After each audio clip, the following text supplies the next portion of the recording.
Good evening, everyone. My name is Suzanne Methot, and I'll introduce myself before I start talking about my new book, Killing the Wittigo. And I might also mention my other book, Legacy, Trauma, Story, and Indigenous Healing. But before I start, I'll introduce myself in a good way, which is to say, Suzanne Methot. I'm from a place called Sagatawa. And Sagatawa means in the Cree language, the place where the rivers meet.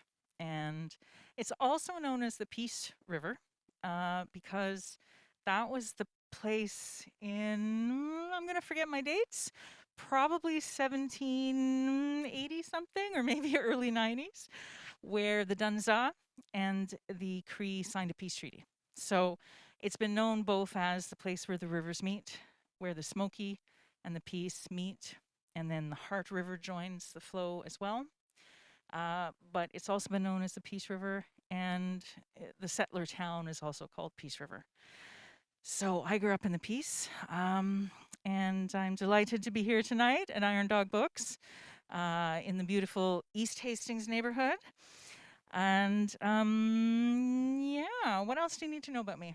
I should tell you Bear Clan. I am an intensely creative weirdo. I live alone in a little cabin on a Gulf island, and I write things, and I'm consider it a great privilege to do that and to tell these stories and to connect with readers. And yes, I'm going to tell you that I wore my fancy Canadian tuxedo tonight. Woohoo! Yeah, because it has little sparkly lines in it. But yeah, I'm basically wearing plaid, but it's fancy plaid. so, um, so I, we don't have a lot of time tonight, and this is very me. You get to know me, you'll know that this is me. Let's just dive right into it because that's what I do on Killing the Wittigo, like page 3. It gets into the stuff. So I'm going to dive right in. And I just noticed maybe less than a week ago that the Greater Vancouver homeless count happened. And 2/3 of the people who were counted in that count were Indigenous people, even though we're like, what is it, between 3 and 6%? And I'm not sure if that's the neighborhood or of Vancouver, but it's enough to say that the proportion is incredibly skewed, right? And I wrote about this a little bit in Legacy, which came out in 2019, but I'm bringing it up when I'm talking about Killing the Wittigo because in that homeless count, a lot of people said that they and their families' experiences of residential school had affected them to the point where that's why they felt like they were having the challenges that they were having in their lives, and why they felt that they couldn't be effective parents to their children. And they were mourning that lost connection, and they were self-medicating through addictions to try to escape their pain, right? And they talked to someone in that CBC story. His name was Charles Morrison. He allowed himself to be quoted. He said he was 69 years old, and he said, and I'm quoting him now from that article, that I still haven't gone through my healing.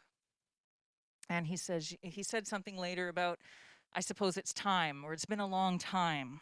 And I thought to myself, Charles, don't worry about it. Like healing, and this is, let me start this sentence another way. This is what I wanted to do by writing Killing the Wittigo, is to tell people that it's okay to be where you are, even if you feel the need to change, that there's no set schedule for anybody's, transformational journey or goal setting or any such thing like that. It's our experiences of colonial trauma in Canada all look different, and our healing is all going to look different, right? I know myself that I'm 55 now, and I think I'm finally getting there. in terms of my healing journey. And I started it a good 30 plus years ago, 30-ish years ago, 1991, 1992, going to the Monday night healing circle at Anishinabek Health Toronto on Queen West at Sherbourne, right? I lived in Toronto for almost 3 decades. So, whether you're 69 years old, and I know a lot of 69-year-olds will want to pick up this book because a lot of adults read young adult books, and I was very mindful of that while I was writing, or whether it is a 14-year-old or a 16-year-old or a 25-year-old. I wrote this book because, and I think I stole this from someone. I think I heard it somewhere, but there's a saying that I'm pretty sure I heard somewhere else about, you're not really a fully realized person. You're not really fully formed until you can tell the story of your life. And I'm pretty sure I stole that because I don't remember ever knowing it before quite recently. I must have read it somewhere. And when I read it, or whenever I came across that, or whenever somebody said it to me, I remember thinking, I guess that's why I've written Wittigo and also Legacy. Yeah, so I'm gonna start with a little bit about like my connection to this material, because I think that's part of, accountability and reciprocity responsibility more than reciprocity is that I state, like, who am I to be writing such things down, right? Um, so, when I was a kiddo, there was a lot of family weirdness. We don't need to get into it. It's in Legacy if you want some of the details. um, but it was a really difficult home to grow up in. Neither of my parents had any parenting skills. They had suffered intense trauma in both of their lives, and did not know how to be good parents, although they did their best to try to be good parents at different points in their life and in different ways. They wanted family, they wanted to be loved. But it was a very difficult home to grow up in a very difficult town, Peace River, in the 70s and 80s. It definitely was not okay to be Indigenous. And I had a lot of great people, great teachers, and good people in my life, but there was also this sense that I should be ashamed of who I was. So I had a lot of shame and self-blame. And, when I connected with the Indigenous community in Toronto, and I worked in Indigenous-led agencies, and I started, just kind of doing the political work that we were all doing throughout the 90s and into the aughts and the 10s around, trying to make changes in the education system or changes in the social services system, changes in education.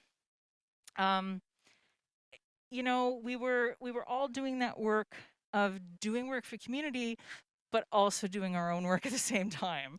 And not in some weird self-centered narcissistic way like, oh, it's all about me, but simply that we were learning alongside our clients. And that is part of the reciprocity, I think, that is very key to Indigenous ways of knowing and being and doing. Because, when we worked in agencies working with clients, we weren't the experts. They were the experts on their experience, right? But they also were asking for help. They wanted help reaching their goals, and they wanted help in changing some things, and all that stuff. So I did a lot of that work, and I thought, oh, okay, I'm in a better place now. 39 years old, eventually, in like 2000, whatever that was. And I changed careers, and I thought, I'm going to work with children in the public school system because I really want to reach the youngins. So I did that, and I thought to myself very naively, that everything would be different for them, right? Yeah, I know. The looks on the audience's face is like, I know there's, but it was the best of thoughts because I think I wanted it to be that way for them. And I thought, yeah, we've been doing the work since the 90s. These kids are just new kids. They're like 6, they're 8, they're 12. It's got to be better for them. And then I started working with those kids.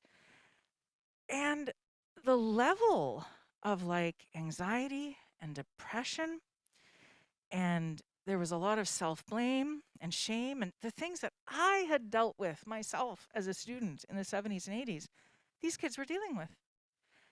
And I thought, how in the heck is this? I have to admit, I was shocked. I had no idea. So silly me. And so I knew that, uh, like, it's not that I knew anything. I guess how I should phrase that is that I finally realized, and I think Murray Sinclair said it better, former head of the Truth and Reconciliation Commission, when he said, we it took us 7 generations to get to this point in colonial history, and we're seeing some of the challenges in society and in Indigenous societies today. It's going to take us 7 generations to get out of it, and that's when I realized, oh yeah, yeah, he's right. Well, actually, he said that after I started teaching those particular kids, but it all came together when I started realizing. Then he said that, and I went, Um, so when I taught those students, I thought, I have to write about this. I have to write some books on what is this? What is happening? Why are our young children experiencing things that we experienced in the 70s, even though we've all been working so hard at systemic, institutional, and personal change? I mean, there's been such a renaissance in culture-based activities. We've got so many Indigenous-led agencies. Now they're all under-resourced, underfunded. We need more of them and better supported. Thank you very much, politicians. But what is happening? And I didn't know what intergenerational trauma was. Again, that was my own lack of knowledge. And I happened to be on the Where Are the Children website. And they had a list of the intergenerational impacts. And I thought, intergeneration, it was the first time I'd heard that word.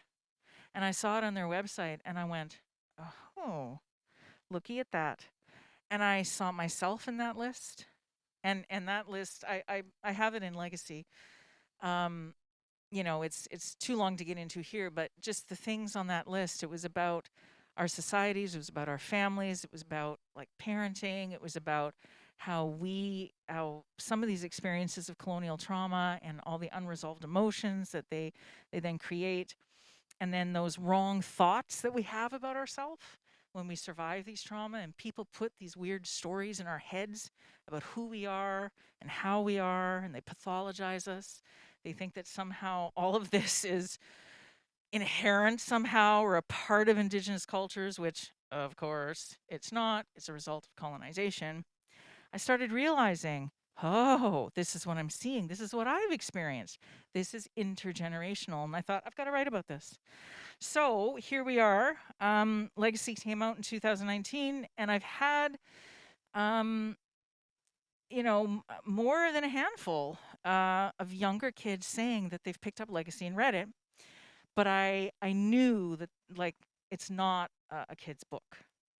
So round about 2021-ish, I thought I need to get going on a YA adaptation or remix of that, because I really want to reach young adults in a way that speaks to them. And I especially wanted to play with format in this book, because Legacy is you got to start at page whatever, 1, and you got to go to 250 or whatever. And I thought, you know what? Our youth these days, I don't think they read like that necessarily all the time. Now, I know I'm in a bookstore, so I'm sorry, because there's lots of books here where you have to start at the beginning and go to the end. And I like reading, big book nerd, but a lot of our kids don't read like that anymore, necessarily. And so I wanted to offer them, in a way, just the choice. If you want to do that, there's Legacy, and that'll be there for you. That's for the general audience if you're interested in it when you get older. But I thought to myself, Killing the Wittigo, I wanted to really, really speak to young adults in more of their language. And I wanted to add things that I actually cut out of legacy, because legacy is like a broad-based examination of subjects, kind of where I couldn't get too deep in any one of them necessarily. So I've taken some things from legacy and put it into Killing the Wittigo, but a lot of the stuff in here is new as well. And one of the things that I did change is that, some of the examples that I used in legacy were from my own life or my family's life. I didn't do that here. Because let's face it, a 16-year-old, do they want to hear from me? Not really. I mean, no. So let's be clear. And that's fair enough, right? So what I did for this book is I spoke to 3 young Indigenous people, and I created a process with them where I said, I'd like to put your stories and your thoughts into the book, and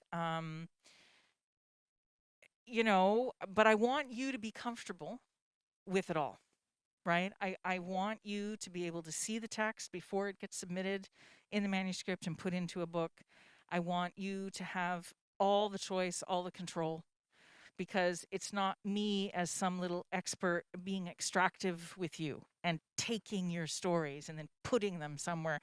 Ooh, no, that wouldn't seem right to me at all. So I said to them, can we just talk? I'm not even going to write out questions or anything. I don't want it to be like an interview. I don't want to interrogate you. I just want to create a space. Let's connect on Skype or Zoom and let's just talk, you know? And, obviously there's a certain subject we're talking about here. So I might, and so over the course of several conversations with each of these 3 young folks, it's their life stories mostly. I mean, I have some quotations from other people, but they really do some like as told to, where it's first person point of view, and so that they can really connect with the young reader, and young readers will, I think, see themselves in those young people's stories as well. So getting back to that idea of, you're not a fully formed person until you can tell the story of your life. I also want to read the room too, right? Because do we need another book? Because I wrote Legacy in 19. Do we need another book in 2023 about intergenerational trauma? Suzanne, do we? Well, see, audience is nodding. Yes, audience is nodding. Thank you. I think so. Otherwise, I wouldn't have read it. No, I wouldn't have written it. But, I know that some folks can tend to be a little bit dismissive, and I think that's fair. We don't all agree as Indigenous peoples. We're allowed to have different opinions, right? But here's my thoughts on that. Is yes, we do need to hear stories about Indigenous joy is a common phrase. We do need to have stories about happy families because they do exist. And we do need to talk about the things that communities are doing to change situations and to, contribute to intergenerational knowledge transfer. And I certainly included some of those happy stories and stories of agency in Legacy. And I, of course, have them in Wittigo. But I think there's a problem with like what I call the happy, happy, joy, joy stories. Because in order to tell the story of your life, we all know that everybody feels pain. Trauma is unfortunately very common for everybody, not just Indigenous peoples. And it always has been. I mean, I said in Legacy that, prior to colonization, we would have experienced famine as Indigenous peoples. We did have conflict. We did have wars. Families would have lost children at a young age, perhaps. Things happen, right? But the thing is, back then, we still had our cultural knowledge to help us manage that. And so I think one of the biggest differences today, and that's again why I wrote this book for young folks, is that young folks today, young Indigenous folks particularly, don't necessarily have elders or knowledge keepers or someone around them that they can talk to, that they can ask things, that they can say, what do I do? How do I do it? How do I figure this stuff out? I mean, youth everywhere need access to older folks to help them, but especially for Indigenous folks because of what colonization has done. It was a deliberate policy to split apart our families. So I'm reading the room. I have stories of joy, stories of agency in this book, but to re-story, I think we have to tell the whole story. And we can't tell the story of Indigenous existence in the Americas without talking about the intergenerational effects of colonization and continuing colonialism, because it's not done. It's still going on. And I want to make the point too, because of I brought up that the Greater Vancouver homeless count. That, you know, I'm glad that we're talking about residential schools. I remember when Phil Fontaine, the former head of the AFN, first started talking about his experiences in, like, was that the 90s, early 90s? Brave, brave man for doing so. Nobody was talking about it back then. And I have such faith that the process we're going through in Canada right now around survivors telling their stories, it's like the Holocaust Museum in New York City, or is it New York? Is it Washington? Eastern. Okay, there's probably more than one. Yeah. This is so important, but I also want to remind people, unfortunately, that colonial trauma is also more than residential schools. And so I kind of wanted to get there before sharing some readings, because it's a point that I want to make sure our young people know, that because not every Indigenous family necessarily is from a reserve or connected to the residential school system. Many are, but not all. And people can have different ways of experiencing colonization. So I want to remind everybody that, you know, when we talk about the trauma of colonization, that it's everything from the time of contact. It's, you know, our leaders being marched off and imprisoned in Stony Mountain. It's, you know, in Canada here, and those were the Plains leaders that ended up there. It's, you know, the smallpox and the influenza epidemics that killed off entire villages on the West Coast prior to even contact, because it was through trade goods. And what that would do to the survivors who were left, who, you know, losing their memory, their everything with the older people who had died. And I think too about, you know, the linear, like non-holistic thinking of like Enlightenment thinking, and all the isms like capitalism started with the fur trade, and individualism, and then of course forced Christianization, and the this or that kind of Enlightenment thinking universe versus the both and sort of more quantum universe of Indigenous thought. And I think, you know, there's so much that we need to consider when we talk about what is trauma. So it's the way we think, and it's the way we think about ourselves. It's the way we tell our stories. And we need to re-story that in order to really accomplish change, I think, and healing. But I also talk a lot, and there's a lot of that in Wittigo, systemic and institutional change, right? Because, I mean, and I do talk about this in Legacy, and I do get into it in Killing the Wittigo, because even though this is a YA book, I didn't want to step back from any of the more like sort of, what would I say? Is it, it's more than human development. It's like psychological concepts around what happens to you when you experience trauma. I didn't want to back away from that and sort of not really define it or simplify it too much. I think young adults are incredibly smart. I think they can handle a lot. They're seeing a lot online. And I didn't shy away from, going there. So I define what complex trauma is here in this book as well. And I think that's really a part of the change that we need to do as individuals, but also the change that we need to make in our systems and institutions. Because for those who aren't familiar with complex post-traumatic stress disorder, it's a form of like toxic stress that occurs usually over many years, but it's within a framework of control. So, a soldier from war who experiences traumatic incidents in the theater of war can come home and experience PTSD, but he or she has a normality to return to.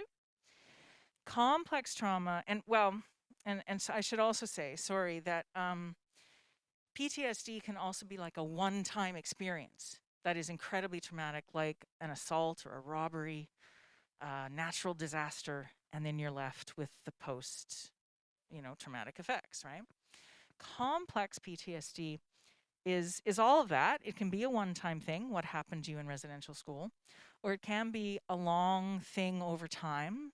So what happens to a community in terms of, maybe the Indian agent over time, or some example like that. But it's that control thing that is really, really important, because when someone is under someone else's control, they lose their identity and they lose their agency, and it creates a whole bunch of changes in the individual in terms of their human development. So I made sure I was talking to young adults in language that they would understand and be comfortable with. But I didn't shy away from including some of these kind of in-depth concepts, because kids are smart and they want and need to have these conversations. And I think identity and belonging, especially for Indigenous people, is such a thing in the wake of colonization. And so I talk a lot in Killing the Wittigo around what it means to be trauma informed, what it means to have choice, and through that choice, a little bit of control in the process, whether it's like a school or whether it's, at work or, in the family home, whatever it is, and the healthcare system, and how choice and control creates safety, and how those things are what makes something trauma informed. And then that creates, hopefully, the relationships, because if someone feels safe, they have choice and control, they feel safe, then we can build a relationship that's based on trust, right?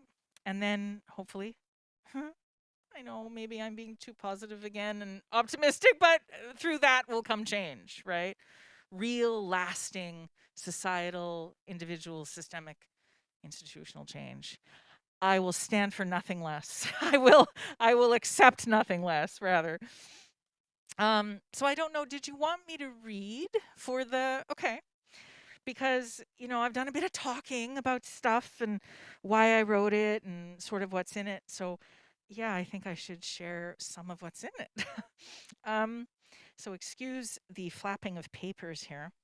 Yeah, for those of you who are listening, all of my books, my author copies, are just filled with like various different colored tabs and sticky notes and ridiculous things. So they look like they've been through a war, but I'll get there eventually. So first of all, what I wanted to do is probably define Wittigo, because the whole book is Killing the Wittigo. And I do talk about the Wittigo figure and legacy, but I was happy to sort of remix it a little bit and talk about it in a slightly different way for a young adult audience. So this is what I have. I have a definition of the Wittigo figure on 2 different pages. Okay, so I'll start here. The Wittigo is a cannibal spirit creature from the oral traditions of many Indigenous nations. A Wittigo can take possession of a person's soul, and it can also haunt a community. When a person is possessed by the Wittigo, they lose their humanity, destroying their family members and those they love the most. Stories about the Wittigo warn us to practice kindness, sharing, and self-control. Disconnection and a lack of self-control are dangerous threats to collective societies. During the fur trade, the Wittigo acted as a warning to Indigenous people who turned away from reciprocity and relationships and toward individualism, greed, and selfishness. Today, the Wittigo could be a symbol for capitalism and overconsumption. The Wittigo is also part of the cycle of intergenerational trauma, where people engage in interpersonal violence within the family, or politicians act with greed and selfishness to silence people in their communities. And that's just only 2 examples. There are many more ways we could use the Wittigo as a metaphor for these sorts of things. The Wittigo also describes the forces of colonization, and I've listed 3 things here. The systems, institutions, and ways of thinking that stole land, destroyed and damaged Indigenous economies, and marginalized and oppressed Indigenous peoples. Contemporary government policies and practices that undermine Indigenous wellness and prosperity. And finally, the willful neglect of colonial governments that fail to address poverty and poor housing, health, and infrastructure in Indigenous communities, whether urban, rural, or on reserve, or reservation in the States. The Wittigo destroys connection to others and to ourselves. To kill the Wittigo, we have to get rid of the negative energy that makes a person feel disconnected, isolated, and alone. We have to stop engaging in selfish, greedy behaviors that destabilize communities. Politicians of Canada, I'm talking to you. We must show kindness to ourselves and others. I'm big on compassion. We must live by the values of respect, responsibility, reciprocity, and relationships. I describe the Wittigo figure in Legacy about how, Wittigos are generally described as being made of ice, but they have like a fiery heart. Well, no, the heart is kind of ice, but it's like this weird kind of heat ice thing, and they run as fast as the wind, and no one can outrun a Wittigo. Don't try to do it. And in order to kill the Wittigo, which is highly metaphorical, of course, there's certain things that you have to do, but every oral story I've ever heard about a Wittigo figure focuses on welcoming the Wittigo back and helping them heal from that place that they're at. So that's why I wanted to call this book Killing the Wittigo, because it's the work we all have to do, right? Of acknowledging the emotions that we have, but also saying, yeah, you've taken up enough space. Bye. Time to move. Get out of me now. That's a chapter of my story. I'm going to put that chapter on the shelf. I can access it at any time. It's the story of my life, but I don't live there anymore. So get along, little doggies, right?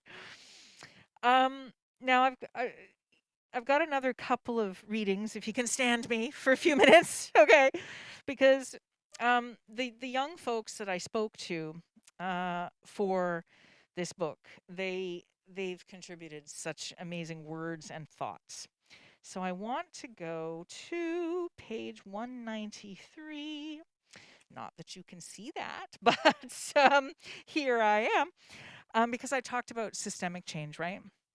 So this is one of the young folks that I spoke to. It's Montana. She is age 25.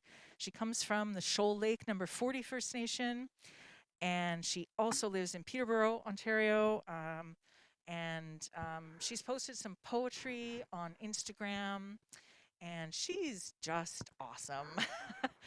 Now, this was one of her experiences in the justice system, and I'm just going to read her words. I wish she wouldn't have had to have experienced this, but everything's better now. So, or she's working really hard at it anyway. Okay, so Montana says, I know that many systems and institutions were created to work against us. My experience with the justice system, for example, I see that it's broken. Victim services, when I had to go, it took them 4 years. And by then I was like, you know what? Don't bother. They make you watch your statement, and the process was re-traumatizing. They didn't really support me through that. The Crown told me, we're going to put you on the stand. I thought this would give me some closure, so I was like, yeah, okay. I was going in with the expectation that if he didn't get jail time, at least I could share my story.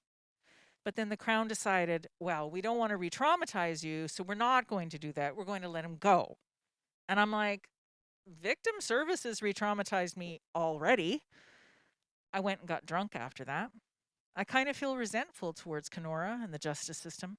I feel like my voice got taken away again. That's how I feel. The voice I didn't have as a child got taken away again. And, you know, when we went through that process of me transcribing our conversations and then giving the words to all of the young people I spoke to and saying, are you comfortable putting this in the book? Are there any changes you want to make? I am wowed by their strength. I couldn't tell stories like that from my own life when I was 25 at all. Like, these folks are way ahead of me, right? Now, maybe that just says a lot about me, but, you know, rather than maybe everyone. But I have such respect for how amazing our young people are. Yeah, no pressure to, like, you know, make everything better, guys. But please do. So, dun, dun, dun, I think I'll end with 2 shorter. Well, they're not so short. They're like 1 page each, but um, I think I'd like to go, because I've already read some of Montana's words. I'm going to go to page 38. I don't know why I'm telling you the page numbers, but it's like, yeah, I suppose if they have copies. Yeah. Yeah, there you go. Yeah. Excuse me while I clear my throat. Okay.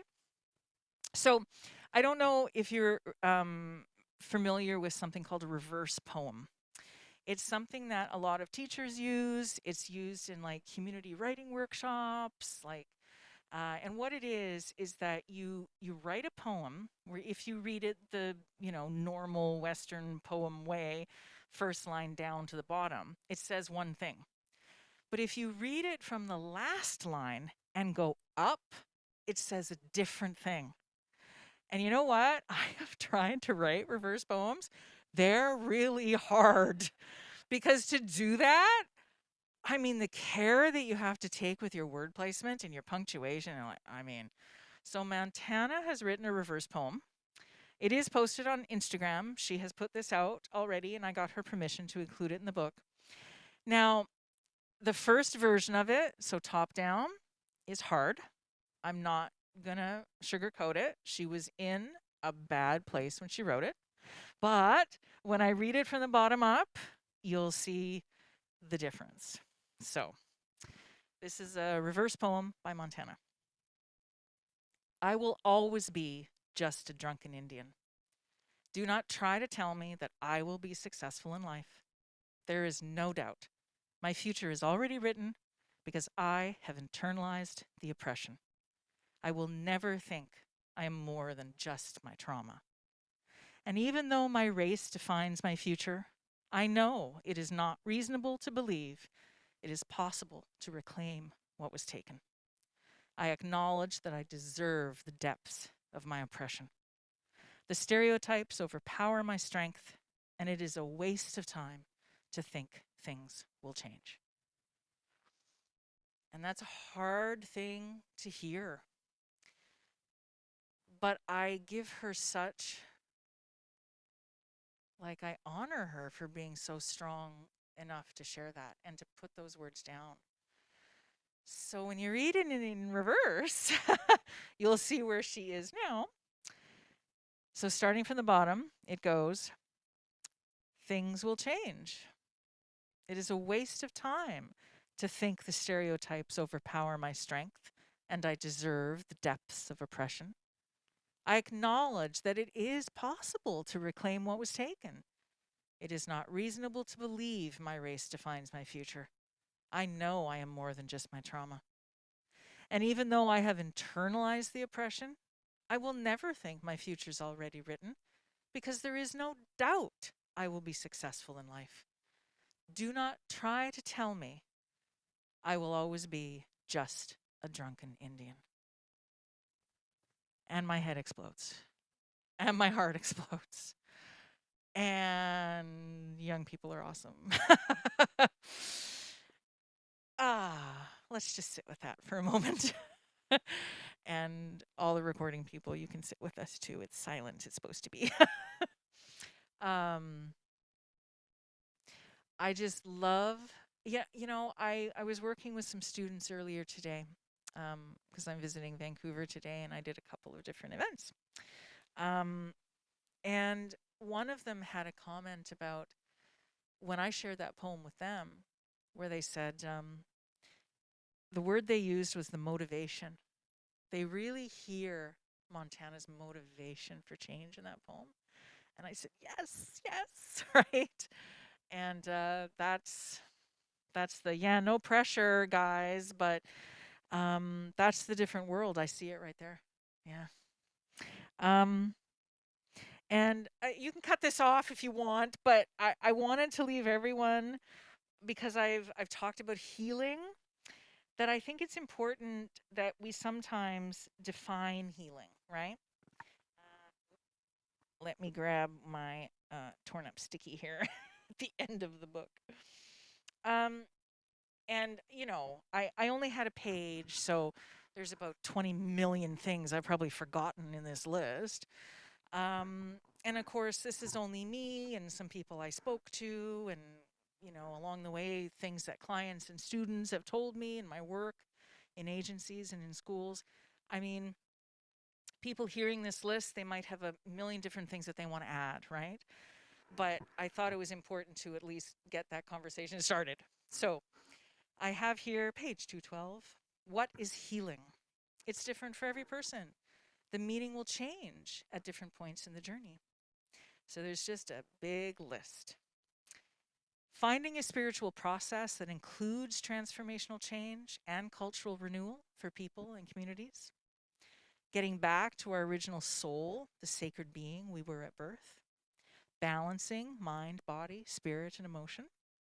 Recognizing the effects of violence, economic barriers, racism, and dispossession has had on Indigenous peoples, families, and communities.